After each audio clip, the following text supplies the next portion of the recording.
welcome to the Cloud Security Podcast by Google. Thanks for joining us today. Your hosts here, as ever, are myself, Tim Peacock, the Senior PM for Risk Analytics in Google SecOps, and Anton Chuvakin, a Reformed Analyst and Senior Staff in Google Cloud's Office of the CISO.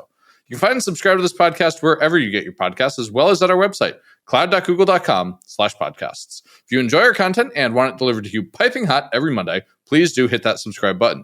You can follow the show, argue with us, and the rest of our Cloud Security Podcast listeners on the Google Cloud Security Community page.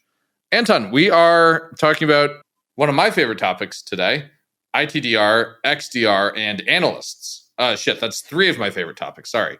I can't count. No. XDR was not officially on the roster. XDR snuck in. It snuck in. I tried to kick it out like a little rat, but ultimately we failed. And the thing is stuck with us for the show. So I wouldn't call it officially an XDR episode. It's not an XDR episode.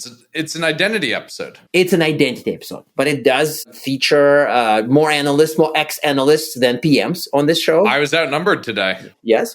And it also had people who created acronyms and lived to tell the tale. And it features a story, listeners, about an acronym which did not come to be, thanks to me noticing something our branding person did not. So maybe with that teaser, let's turn things over to today's guest. I am delighted to introduce today's guest. Today we are joined, well, I say delighted, but wait for it. Today we are joined by Enrique Teixeira, Senior Vice President of Strategy at Savent. And unfortunately, listeners, today I am outnumbered. We have two former Gartner analysts on the call with us. I think it's a good thing. So much more insight. Yeah. Oh, so much more insight. Listeners, let us know in the comments if we got more or less insight than usual, thanks to our Gartner analyst stacking. So I want to kick off with IAM. And how have you seen IAM evolve over the years, especially with the shift to the cloud? And to me, this question is kind of funny because in my mind, IAM is cloud, but I am dimly aware that IAM does in fact predate cloud. So tell us about how it's evolved. Hey, Timothy, that's basically the story of my life. And just not to date how old I am, but no, identity has been around for a while. And as a matter of fact, the password was invented, I think, in 1961 by an MIT professor. So as long as there was an identity, there was passwords. So it is as old as that. But the way I summarize the evolution of the whole thing into a market, if we look in the 80s, right, we had mainframes and all those passwords within RACF, ACF2, top secret, they were centralized in a single place. And then in the 80s happened the decentralized compute revolution with PCs and all that. So instead of having one central place for passwords, you have like hundreds, thousands. So the first identity management user provisioning type of solutions started back then in the 80s just to recreate that facility of spreading out and keeping those passwords in sync and life cycle. What's interesting then, 20 years after that, around 1990. What year is that? What year is that? At this point, I'm like, my 90 jokes are way outnumbered. Yeah, okay, 2000. 1980, I'm talking about the year 2000, right? The bug of the millennium. So year 2000, a couple of funny things happened. Number one, Salesforce was invented. It was the first SaaS company. 2002, it was AWS, I think. So the first infrastructure as a service as we know it was around the year 2000. At the same time that Enron, if you guys remember Enron, they decided to commit fraud. Okay, please help us understand the connection between IAM and Enron.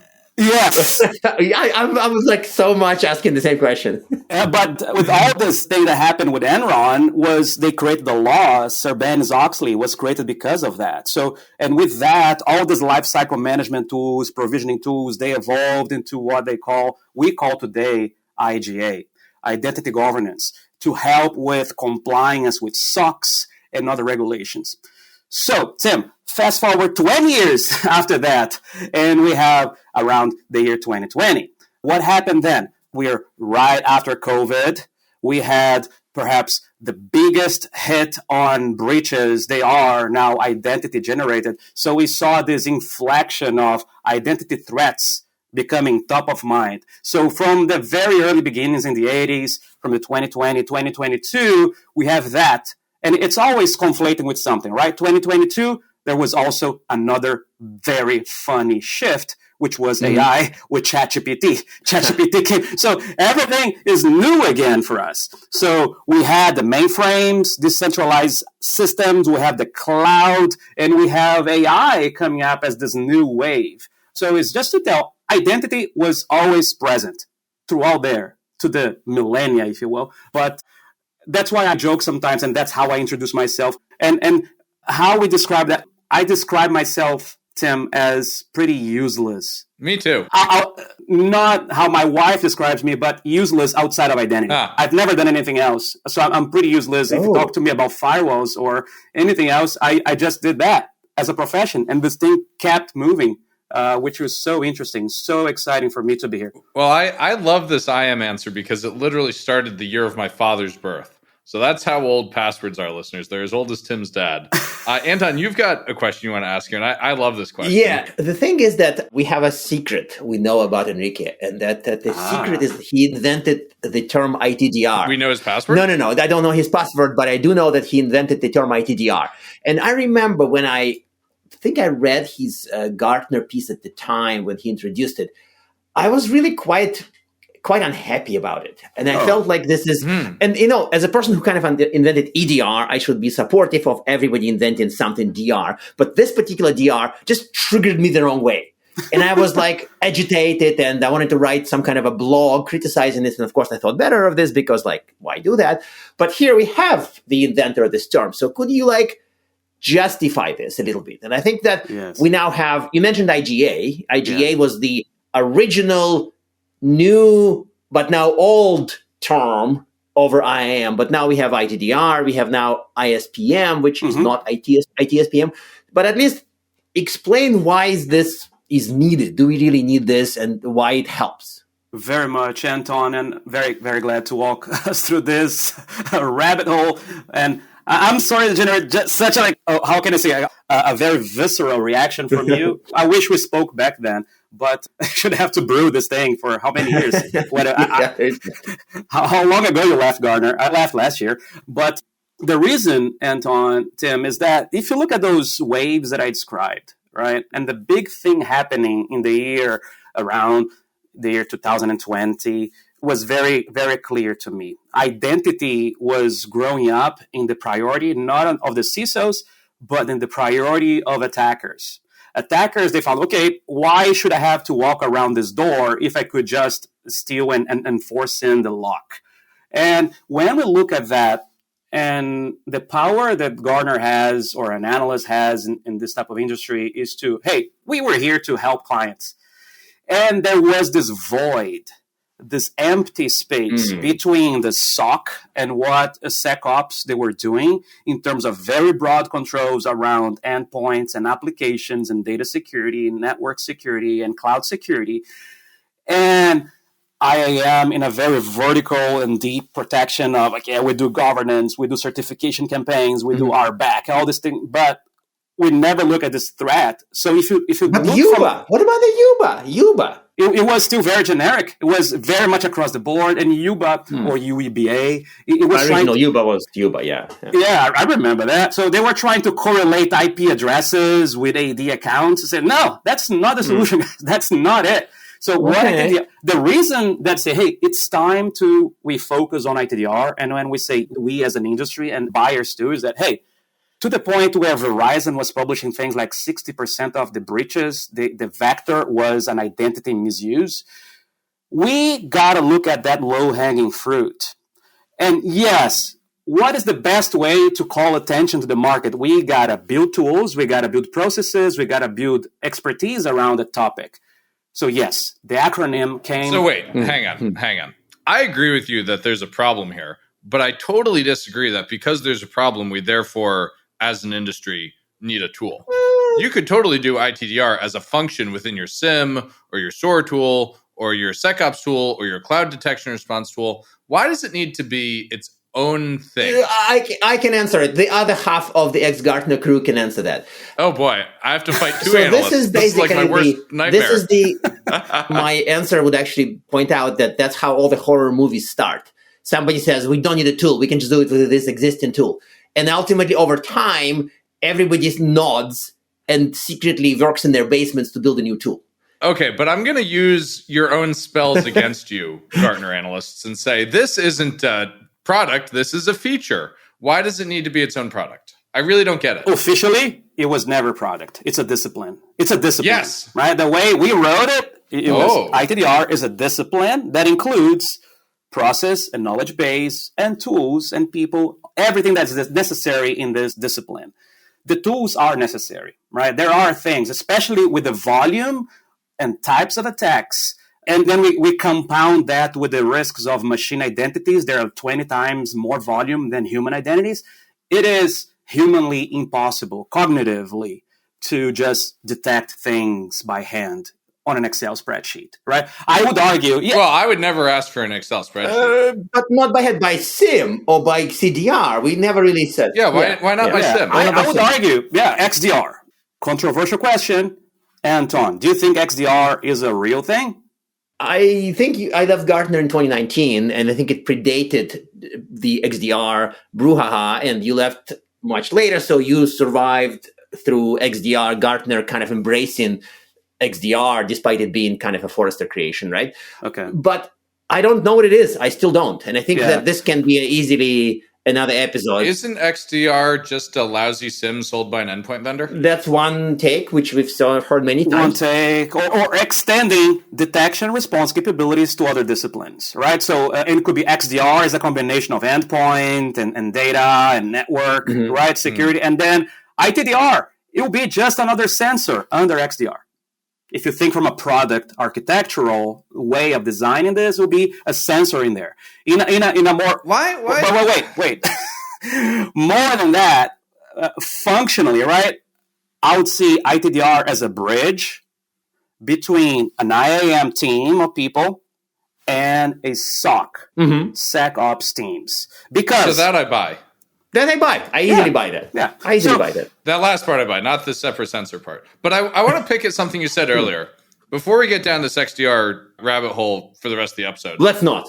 I want to shift gears back to cloud and back to something you said about machine identities. Yes.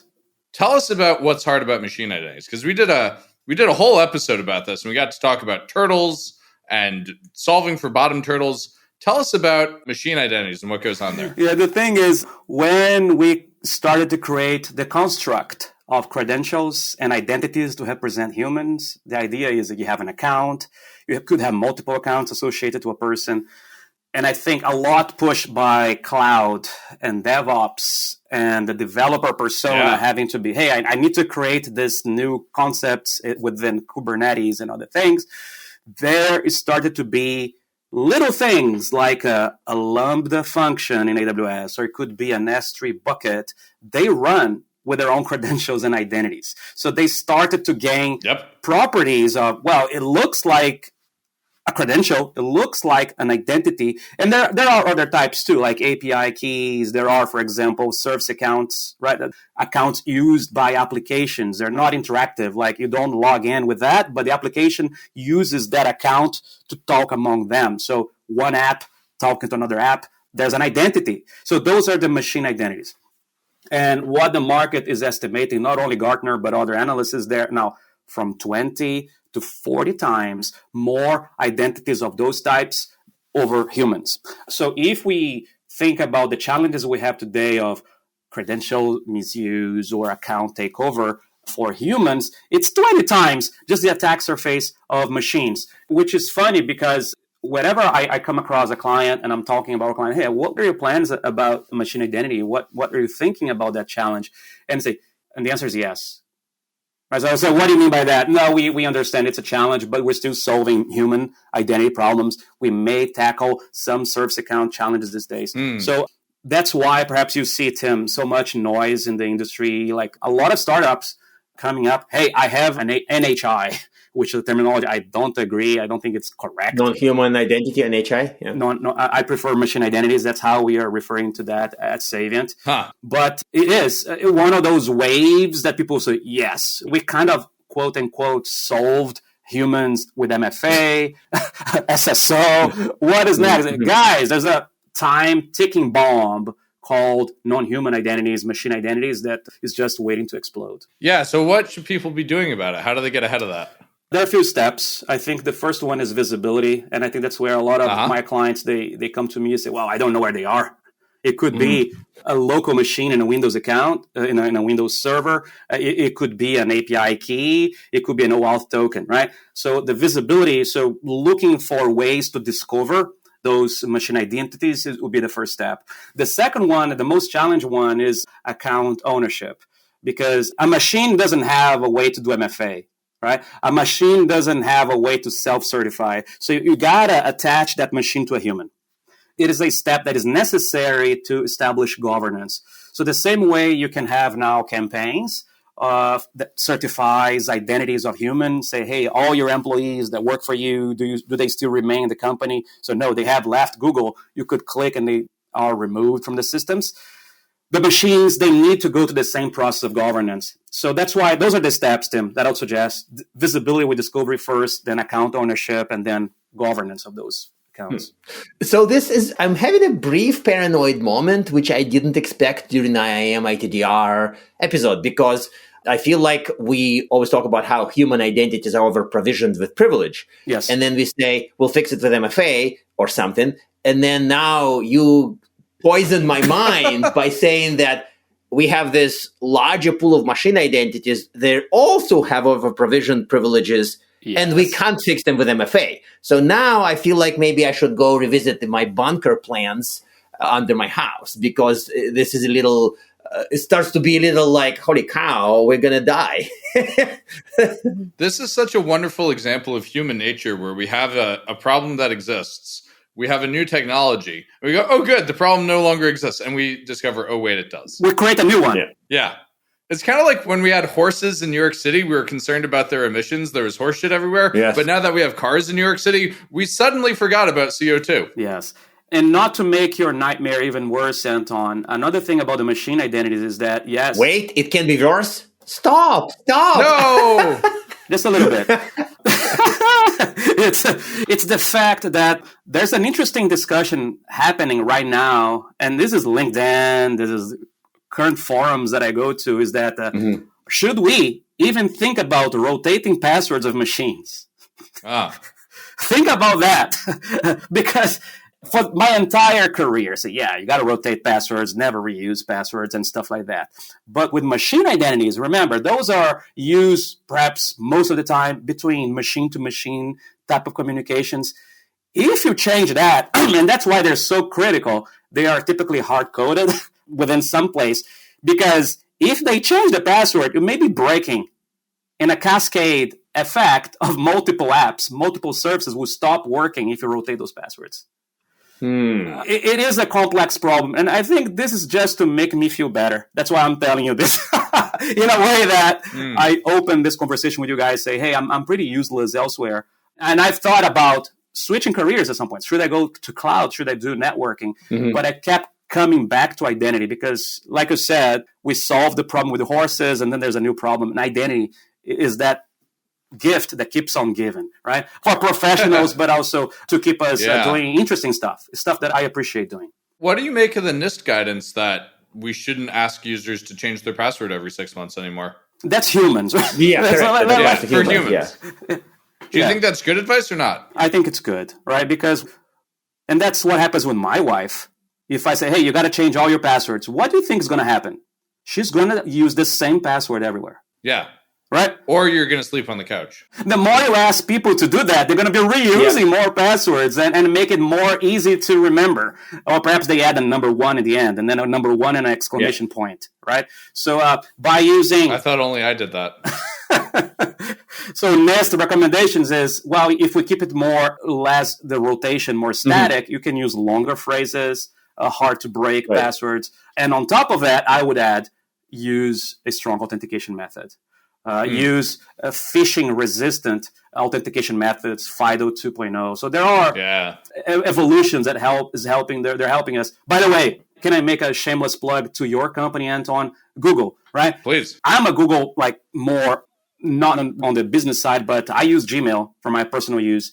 But that was the first time I saw passkeys in a more consumer type of way. It was fantastic. Yes. And I think that I think that's the evolution of what we see, the adoption of good practices in identity security is that something that is convenient, something that my mom would be comfortable enabling passkeys, because it's going to be better. You don't have to take notes of your passwords anymore, and it's safer, right? So when we reach technology advancements that can hit those two areas at the same time, it's convenient. It's more convenient and it's safer. I think that was a very big win for us. So Google, Apple, I think you're all commendable for doing that. Well, thank you. Right. It made it billions of users started using this. And so, I think that excellent point about the passkeys. Let me briefly revisit one topic which sort of touched, and sorry, not XDR. I think XDR is kind of more or less, maybe not banned on the show, but we're not touching XDR. We are still little... we're back to ITDR. Not fans. Yeah, but we want to touch on ITDR's brother, ISPM, which I initially mistakenly called ITSPM. Of course, there's no T in ISPM. ISPM. Would the posture assessment tooling help with both human and workload identities? And if we sort of talked about ITDR versus CDR, UBA, or SIM, what about ISPM versus IGA? You brought up IGA, or even IAM tooling, right? Surely posture assessment should be a part of the IAM platform. So why is ISPM a thing? It's a great question. And that was part of research that I was supposed to be writing at Gartner before I left. So I left before I could publish this. But think of ISPM as the counterpart of ITDR. It sits at the top of, and it's not a replacement to all the good controls that it should do in single sign-on, access management, IGA, MFA, PAM. Those are all still very much necessary. But think about this. ITDR, it happens at the time of the boom. You're being attacked right now. So you detect that and respond to that. ISPM is everything you could do before an attack. Yeah. So things that keep you healthy, all hygiene type of steps. For example, remove unused accounts. So detecting those type of misconfigurations in the tool as well. For example, I have a company with 10,000 employees, and I have half of those using OTP over email. That's dangerous. Boom. So it's not an IGA job to find that out, but ISPM is an example of where hygiene and discovery of, hey, you have 50% of your identities using a very weak MFA authentication method. That should be changed. So it will be a flag in ISPM because it's not an attack. An attack is not happening yet. It's before an attack happens. And it could send a signal back to IGA, say, hey, go and fix that. Provision accounts into whatever, right? So ISPM, think of it as a preventive things that you could do before you get ready for the fight, right? You go to the gym, you exercise, you sleep well. No, I'll go with that. I think that and I think that I can self-answer the question about why didn't IAM platforms build it in? Because ultimately it applies to pretty much every platform vendor of freaking everything. Why didn't they build this feature, a security it's across feature? the board. Yeah, I think that makes sense. So let me ask something about this whole episode, which is going to get a little meta. I would struggle to count how many acronyms we referenced in this episode. As two former analysts who are responsible, dare I say, for gifting our industry many an acronym, what goes into making a good acronym? And are there any acronyms you regret creating for our industry? Ooh, I want the regret part. I created one, actually, was not even, so the ITDR, I was a co-author of ITDR, but Kim, Cloud Infrastructure Entitlement Management, I was the lead author, and you can blame me. I'm the culprit.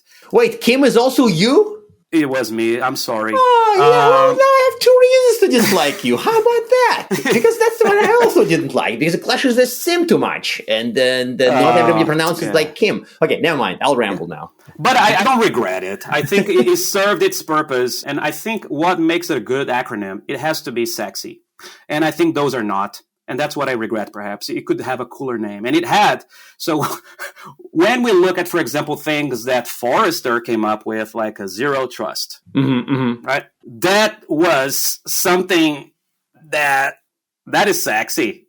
The whole industry just embraced that. That could easily have become an acronym, but they didn't make an acronym. So they called it zero trust. I don't like acronyms. And I also... No. We don't... What? Yeah. They're going to revoke your analyst license for saying that. I want to debunk another rumor. We don't get paid for creating acronyms. So Really? No, we don't. No. Right? I figured you all were like Charles Dickens. He got paid by the word, you all got paid by the acronym. So I think if I regret By the letter. if I regret something, is perhaps I didn't fight the battle long enough to say, no, let's call it something more sexy. And that's it. I've got a funny story about that. I had a naming partner at Google once try to name a product of mine security threat detection. And I had to point out that calling something STD was probably a bad idea. Good call. Right. And I think that security threat is already a little overloaded. But this discussion can go forever. But I feel like the 5-letter acronyms is the source of my actual ire. Like I can live with Kim. I can live with I can live with ITDR. I can live with ITDR. We are friends and all that. But 5 letters is where it starts to look a little. It's silly. It's silly. It is like, think about the CNAP, Neil's favorite baby. I guess among the 70 others' favorite babies. Like, I mean, would you call it CNAP? No, I wouldn't. I guess you would call it CNAP, yeah. No, it would be something else. But there are no 6-letter acronyms yet at Gartner. No. Give it time. And I think Gartner now, if you look, I think there's a push for using actual English words instead of acronyms. So I think it could be something, You're not seeing this, but my eyes are getting bigger and bigger and bigger, and I'm I saw that. shocked. Yeah, listeners, we're both shocked. We are shooketh. Enrique, I hate to do this, but we're just about at time. I have to ask our traditional closing questions. 1, do you have a tip to help organizations do identity better, maybe get IAM right? And 2, do you have recommended reading? And may I intrude very briefly? Oh, please. Can I also ask you for a bonus tip, being ex-analyst? Oh. And the bonus tip would be how to best use Analyst Insight. If it's too much, if it's another episode, that's fine. If you have a 3-second answer, that's great. But can you please provide a bonus tip on how can security people best use research? Okay. Let's go. First one, how to be successful in IAM. Mm-hmm. I think that's the question Tim was asking about. I think to be successful in IAM, we cannot forget about the foundational elements of proper life cycle and good hygiene of your identities. And that includes visibility, discovery, ownership, and all that kind of stuff. Sometimes we get too hung up on the next trend in AI. We see that, right? And then we lack on the basics. So I think that's one of the many things that we could do. But I'll say prioritize that, visibility and discovery, ownership. I think that could be a good starting point for many organizations. The second one was recommended reading. Okay, so this new job I have at Savient, right? So that's the shirt I'm using here. Mm-hmm. I'm running strategy, which is a very abstract concept as well for many people. So this book here, it's I would recommend. Yeah, it's Plain to Win, how strategy really works. Funny tidbit: I'm not a reader. I have a very limited span of attention, but I do like biographies for some, this is not. That's the one kind of book I can finish. It's a biography, a good biography. So I'm looking to read a few other biographies, but I remember Andre Agassi. That was a cool biography to read. The tennis player. And then from an analyst, how to best use analyst advice, I would say go in with an open mind. I can't remember how many times I went into inquiries with a client with a preconceived idea and said, hey, I want you to reinforce how my idea is good, especially if there's a supervisor, somebody else on the call. And that's just, that's not helpful to anybody here, right? So I'm not telling you the truth and you're not improving as a company. So I think going with an open mind, say, hey, let me listen without judgment. And I'll take what applies to me. And if it doesn't apply here, it may apply elsewhere. Or I'll just save this advice for the future. But I think those would be my suggestions. I love that. Perfect. That was really well. Thank you. This was lovely. And we would forgive you for mentioning XDR even, because the rest was so amazing. I'm so sorry. But guys, I had lots of fun. And it was a huge pleasure. I was looking forward to this. Thank you, Anton. Thank you, Tim. Of course. Thank you for joining us. Anytime. Bye-bye. Bye-bye. And now we are at time. Thank you very much for listening and, of course, for subscribing. You can find this podcast at Google Podcasts, Apple Podcasts, Spotify, or wherever else you get your podcasts. Also, you can find us at our website, cloud.withgoogle.com/cloudsecurity/podcast. Please subscribe so that you don't miss episodes. You can follow us on Twitter, twitter.com/cloudsecpodcast. Your hosts are also on Twitter at Anton_Chuvakian and _Tim Pico. Tweet at us, email us, argue with us, and if you like or hate what we hear, we can invite you to the next episode. See you on the next Cloud Security Podcast episode.